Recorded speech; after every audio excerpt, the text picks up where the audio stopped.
Russian Ministry of Defense has shown footage of combat training of North Korean soldiers who took part in the fighting in the Kursk region. In this case, Russian President Vladimir Putin has thanked North Korea, its leader Kim Jong-un and units of the Korean People's Army for their help in liberating the Kursk region from Ukrainian formations, the Kremlin press service reported. Our North Korean friends' move was guided by a sense of solidarity, justice and genuine camaraderie, Putin pointed out in a statement. We highly appreciate this and are sincerely grateful, personally to the chairman of the State Affairs Committee, Comrade Kim Jong-un, as well as to the entire leadership and the people of North Korea, the Russian leader said. We commend the North Korean soldiers' heroism, their excellent training and dedication displayed while fighting, shoulder to shoulder with Russian soldiers, defending our motherland as their own, the Russian president emphasized. They fulfilled their duty with honor and valor, covering themselves with unfading glory, Putin noted. Kim Jong-un believes that North Korean forces' participation in the operation to liberate Russia's Kursk region from Ukrainian troops was a sacred mission aimed at strengthening friendship with Moscow, the Central Military Commission of the Workers' Party of Korea said in a statement.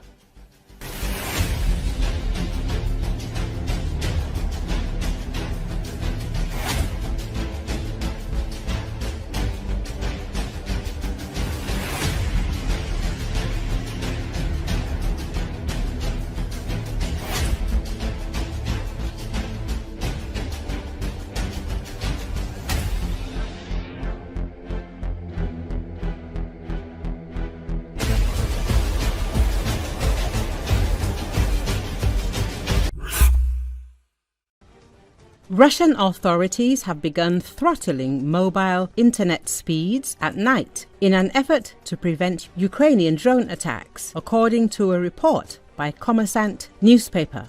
The newspaper cited a written response from the Ministry of Digital Development of the Rostov region confirming the slowdown of internet speeds in Rostov-on-Don and 9 surrounding districts. The ministry said the measure had been taken to ensure the safety of the residents of the Rostov region. A representative of a telecommunications provider said internet speeds were limited to 512 kilobits nightly or upon request from law enforcement agencies. The restrictions began in December 2024, following earlier discussions by the regional crisis headquarters to shut down mobile internet services entirely between midnight and 5 a.m. This throttling allows telecommunication networks to remain operational, maintaining communication services for residents and industrial infrastructure, while reducing the risk of the networks being used in UAV attacks. A source familiar with the policy told the newspaper.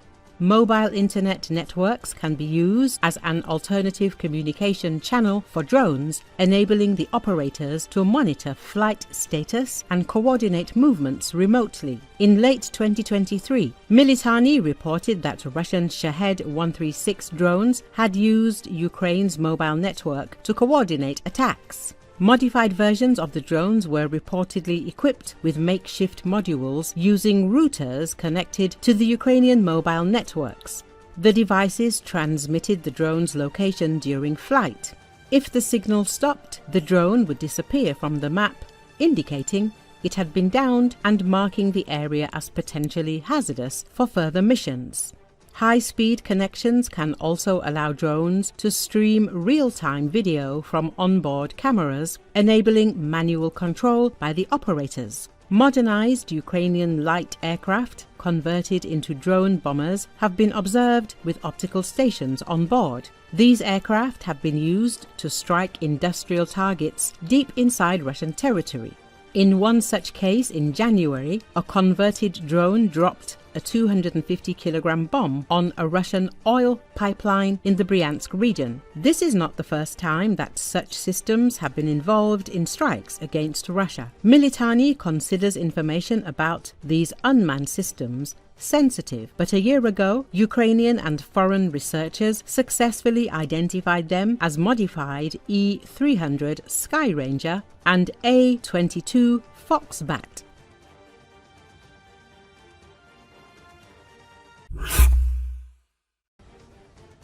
As reported on the 22nd of April, a colossal explosion shook Vladimir Oblast, Russia, in what may be the most spectacular military disaster or the most daring Ukrainian strike of the year so far. The 51st Arsenal, a vast ammunition depot located near the village of Basovo, erupted in flames, leaving locals in stunned disbelief.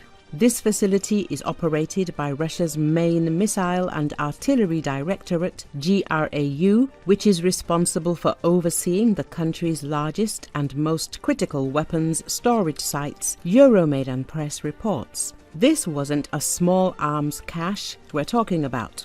The 51st Arsenal was a fortress of concrete bunkers holding an estimated 264,000 tons of Russia's deadliest hardware, including missiles, drones, and artillery shells. In an instant, hundreds of thousands of munitions vanished from Russia's war inventory in a fiery explosion that was anything but ordinary. Defense analyst Yan Matveev, who has been closely tracking the destruction of Russian ammunition depots, points out that this is just the latest in a series of devastating hits targeting Russia's stockpiles, a campaign that began last year. The massive detonation at the 51st Arsenal wasn't just a one-and-done explosion. Videos from the scene show intense secondary blasts as shells caught in the initial fireball continued to cook off for hours. Even worse, unexploded munitions went flying in all directions, creating a deadly hazard zone that forced Russian authorities to evacuate 7 entire towns, 12 dacha villages, and a military unit. The 51st Arsenal sits just 64 kilometers from Moscow, inside Russia's most sophisticated air defense network, explains Yan Matveev to Euromaidan Press. After embarrassing breaches in 2023, they fortified this area with overlapping defense systems, creating an almost impenetrable shield. Since 2024, Ukraine has methodically targeted Russian ammunition stockpiles, with significant explosions continuing to shake the country in 2025. Here's a closer look at some of the most devastating hits and their implications for Russia's increasingly strained supply situation. The destruction of the 107th GRAU arsenal in Toropets, Tver Oblast, in September 2024 remains one of the most significant to date. This monster facility packed 30,000 tons of shells, rockets, guided bombs, and fuel, most now just smouldering craters on satellite imagery. Even the newest storage bunkers, supposedly designed to survive nuclear strikes, didn't stand a chance, says Matveev. Ukrainian drones reduced these indestructible fortresses to rubble. Beyond the massive GRAU arsenals, Ukrainian forces have methodically targeted smaller but strategically crucial ammunition depots, particularly those at Russian airfields where bombs, missiles, and aircraft munitions are stored. Hitting ammunition stockpiles has always been a military priority, typically executed with expensive airstrikes and cruise missiles, Euromaidan Press says. Ukraine, working with limited resources, revolutionized this approach by transforming commercial drones into deep strike weapons capable of penetrating hundreds of kilometers into Russian territory with deadly accuracy.